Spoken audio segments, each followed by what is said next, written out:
Londo Ireng, istilah itu tidak asing bagi bangsa Indonesia, di mana itu merupakan peristiwa kelam anak bangsa sebelum kemerdekaan. Istilah Londo Ireng ini muncul semenjak Belanda membuat organisasi Netherlands Indies Civil Administration atau NICA.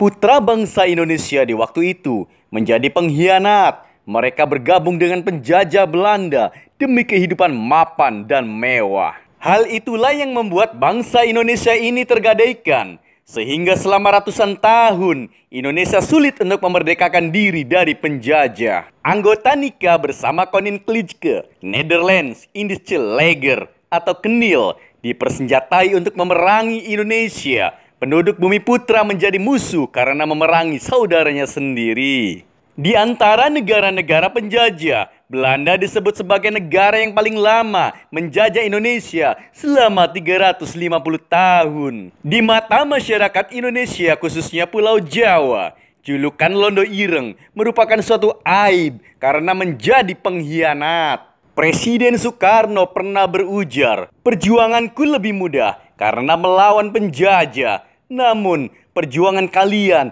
akan lebih sulit karena melawan bangsa sendiri." Hal itu merupakan salah satu firasat bahwa melawan putra bangsa merupakan hal tersulit dibandingkan menumpas penjajah. Bagaimana tidak, selama 350 tahun Belanda menjajah, tentu dengan mudahnya menanamkan pengaruh buruk di tanah air yang membuat sebagian rakyat patuh kepada peraturan yang dibuat oleh penjajah Belanda. Meskipun ada putra bangsa dari kalangan pelajar, tidak akan kuat menahan rayuan dari penjajah Belanda pada masa itu. Mereka kalangan pelajar lebih memilih menjadi pegawai kolonial, sehingga gaung kemerdekaan pada saat itu adalah mimpi semata. Jangankan sebelum kemerdekaan, setelah kemerdekaan pun Londo Ireng tetap setia kepada Belanda dalam organisasi NICA. Agar kita tahu, NICA dibuat Belanda untuk memecah rakyat Indonesia agar Belanda kembali memerintah di bangsa yang kita cintai ini. Tugas utamanya adalah mengembalikan pemerintahan sipil